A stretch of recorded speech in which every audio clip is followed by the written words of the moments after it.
Massive piece of carrot cake. Excuse me. It's mostly downhill over these kind of like rolling descents. It's like something out of a fairy tale. It's unbelievable. And actually, all I want to do is lie down and go to sleep. Oh my god. And I've got this ticker tape up around me as if there's something wrong with me, which it probably is anyway, but it's beside the point.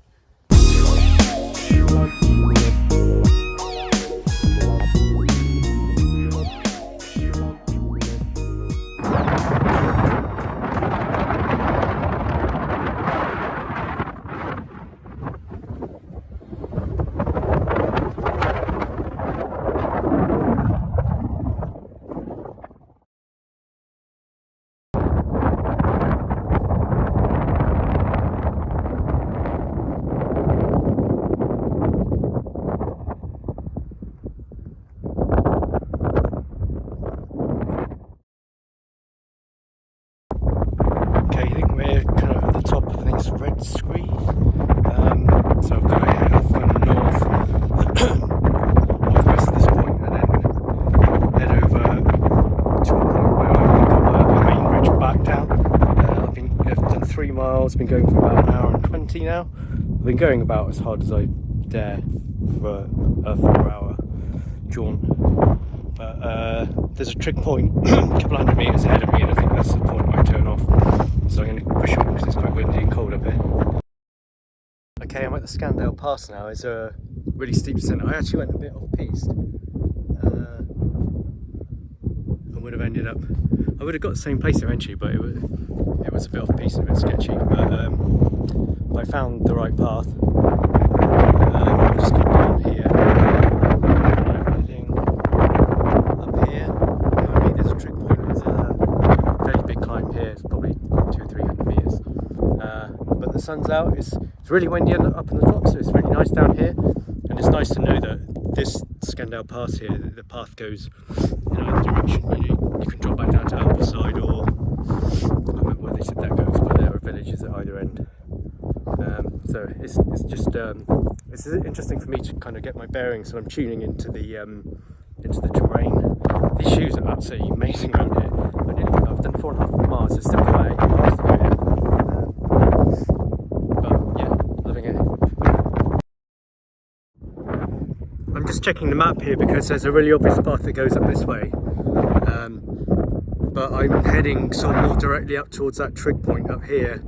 And there's a start of a path here, and it's difficult to pick it out, but I can see it going up here now. So that's where I'm headed.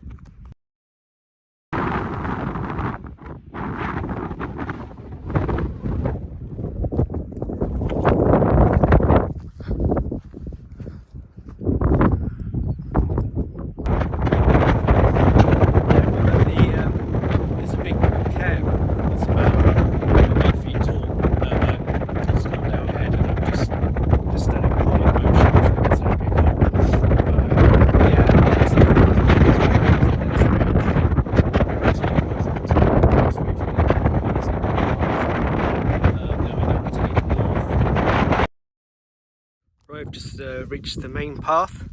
This is the kind of main path for the Fairfield Horseshoe. I've come via that way, so I've come up Ambleside up to the Red Screes, that is, then down into Scandale Pass, Scandale Head, just back along here. And this is this little path that's joined up with the main path. So I've got to go about 3 kilometres that way to Fairfield, and I think it's, I'm turning around and running back down that ridge. And I'm going to be running down this ridge line here, which is going to be amazing. It's mostly downhill over these kind of like rolling descents. It's like something out of a fairy tale. It's unbelievable. It's so beautiful in this weather. My left knee is giving me a bit of a chip. Some of the terrain coming up was really steep, and in the past occasionally when I've tried to like power hiking up really steep stuff, it's aggravated a bit of a knee issue. But I'm hoping that as long as I don't overdo it today, it'll make it stronger. I'll give it a day or two's rest. But yeah, anyways, it's downhill pretty much from here. It's just stunning. So these are the final kind of lower slopes down back into Ambleside. That's Lake Windermere in the top left hand corner, and I think it's Rydal Lake, and directly in front there that's the Luffrig. Luffrig Fell, and the circuit you can see goes round it, so halfway down towards that lake. Right, let's keep moving on.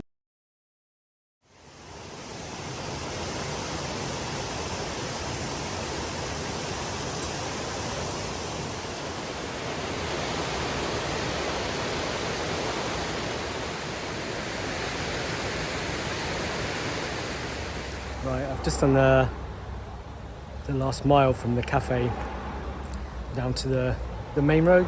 It's just under a mile. I started walking it and then it ended up just jogging it. It's a bit of a cool down, and I'm going to walk the last kind of half a mile back into Ambleside, and then it's about another mile back to the van.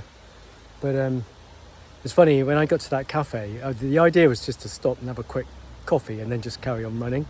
And when I got there, turns out that there was I was going to get run over. There was a lady in there who was complaining about a sandwich she had that tasted bitter. So she'd taken one bite of it and then gave it back and demanded her money back. And so she pissed the guy off who was serving. And I asked for a small piece of coffee and walnut vegan cake, which is really tiny. And he mistook it for carrot cake. So I ended up with this massive piece of carrot cake. Of course, I didn't have the heart to tell him it was the wrong one, because he kind of kindly filled up my water bottle for me as well, and I could see he was a bit pissed off still. And I was like, I'd just eat it. But then when I'd eaten that and had a cup of coffee, I was just sitting there thinking, actually, all I want to do is lie down and go to sleep. But I got walking, took my coat off, and then just jogged this last bit. So I have done about 12 and a half miles today. That was pretty stiff. I was probably half an hour over the guide time as well. Back in the old days, I was pretty much bang on the guide times, but I was a bit slow today. But I've been stopping and starting and taking video shots and stuff, and I wasn't trying to kind of set any records today. Just trying to get a good bit of mileage and good amount of scent under my feet. I won't know what that is until I get back home and upload it onto my phone, but there's a good few thousand feet in that. I'll put it up here afterwards. Anyway, that's it for now. I'm going to amble back into Ambleside again and then chill out. Excuse me. Right, yeah, I'm back in the van. It's about 3:30 now. Yeah, I had trouble getting going again after having that massive piece of cake and a coffee. But yeah, I just kind of walked back into town. I jogged to the road and then walked back into town, and then I just walked back to the van. Just had a recovery drink, and I'm just going to do some stretching for about 10 minutes, and then I'm going to have a shower. My legs were really quite knackered. The descent from the top there, it's about 3.5 miles long, something like that. And there aren't many sections of it where you can just kind of coast down, because it's just like so rocky underfoot. I'm sure if you've spent some time, here, you get used to it. But I'm in my VJs again, which are brilliant in mud and wet rock. Make me feel really sure-footed, but it's just I don't feel comfortable enough to really let go in that terrain yet. Especially being out in the mountains like that, I just don't want to have an accident. A, because I don't want to have to get a mountain rescue out, and I don't want to hurt myself. This trip's about having fun, and if I injure myself, then it'll be difficult to drive, and I won't be able to do my job. But yeah, the old quads were quite tired by the end, and I was starting to stumble again a little bit in the last kind of half a mile before I hit the cafe. So it's definitely time to stop. I don't think my legs were fully recovered from the previous run 2 days before. I think I could have done with an extra day's recovery, but I'm just going with this weather. This weather's beautiful. That sun's really warm now, and I've got this ticker tape up around me as if there's something wrong with me, which it probably is anyway, but beside the point. it's definitely time to move on. I think there were 4 potential runs that I wanted to do from Ambleside, and I did the introductory one and the hardcore one. So took a bit of a jump, which is probably why my legs are so screwed. But you know, I feel as though I've done a really good exploratory in this area. You know, I will have to reply to some emails here and there, but I've got the next 4 weeks off, and ideally I'd like to spend another week in the lakes, just having a really good look around, do a few more fairly decent sized runs, and then gradually move up to Scotland. But you never know. I mean, I went out for a meal. I contacted one of my old climbing friends yesterday. She's been living up here for about 13 years, and I completely lost contact with her and sent her a message, and we met up yesterday and went for a meal last night, which was absolutely great to catch up. So I've got some other friends near Keswick I'd like to catch up with before I move on. But it depends on the sites, really. If I find a really nice cheap site, I mean, might stay a couple of weeks and just chill out. But we'll see what comes of the weather. Is looking a bit shocking for the next week. So today is just like the only really decent day. That's why I want to do that one that goes quite high. I mean, I think Fairfield's something like 883 meters high, so it's pretty high. So yeah, I'm just going to take tomorrow as it comes. Because I haven't got to do work, the pressure is off to find somewhere. You know, if I end up in a lay-by for one night or something, it's not going to really matter. But I'll probably have another go at trying to find somewhere to move to later on this afternoon, once I've got cleaned up, stretched and had a shower and whatever. I quite happily just fall asleep in the sun actually, but I must do my stretches and have a shower first. Right.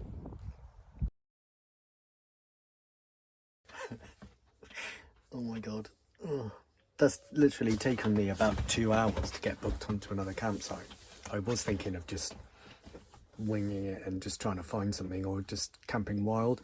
There's a site near Elswater that I could get onto for 2 days from Monday, so I could have extended this for 3 days. But then I'm stuck in the same place, and I've done what I need to do, or what I'd like to do here. I was trying to get somewhere near Keswick. There's a site up there that if I turn up for 8:30 in the morning, I might get on. Which is really well situated, because it's right 20 minutes from Keswick, and you can walk up through a wood. It sounds quite nice. But I might try that later in the week. But I've managed to get onto a National Trust site at Great Langdale, and there are a couple of really good runs I can do from there, and it looks like a nice spot. Again, only 3 nights though. I was trying to get onto somewhere for a week so I could just relax. But they have got some non-electric hookups for slightly smaller vans, 0.4 of a metre shorter than what I've got. So I'm hoping that when I get there, I might be able to have a chat with them and see if I can talk them into letting me stay on a non-electric hookups spot for the rest of the week. It's not exactly where I want to be, but it's a good spot to be. I know, you know, I think some of the runs there would be okay to do if the weather's a bit crap as well. And you know, I do want to get moved on from this place tomorrow, but sometimes it's so hard. You know, there are quite a few really small little sites that just don't take a van as big as mine on. That's one of the issues I always knew was going to be a bit of a problem, the size of it, you know, because sometimes you just cannot get, like there's one really nice farm site, but it's got a really narrow little hump bridge that goes on, and they used to say small motorhomes were allowed, but they've changed it now because it looks as though someone smashed their van into the bridge. Probably tried to sue them. But you know, it's 3 days. 3 days I got booked in. I feel quite knackered now, you know, because I've done that big run today, and I have slightly overstretched myself. But it's one of those things. It's a little bit like, you know, if you think about the stress that you have, you know, the kind of application of your time you have to put into booking a holiday, you know, finding a hotel that's going to put you where you want to be so you can do stuff, And it's like doing that every few days. It's like having to sit down and book a holiday, go through that whole rigmarole every day. I'm hoping that when I get up to Scotland, the west coast of Scotland, that it'll be easy and I'll just be able to drive until I find a nice spot and then just pull over. And if I stay in quite remote places, then hopefully I can do that. I don't need to be running all the time. I would quite like to start recording some music. I've been going through one of my little synthesizers that I've been saving quite a few songs on, and I think I've got enough on there for like an album of kind of electric songs. Some of them might be instrumental or something, but you know, I gave them a listen the other day, and I started coming up with some kind of vocal lines quite quickly. And I haven't done anything with that yet.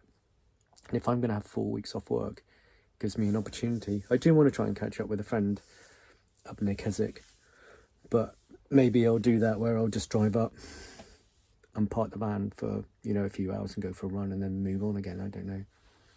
I would like to go and have a look at Keswick, but maybe I'll be able to get onto a site for a couple of days.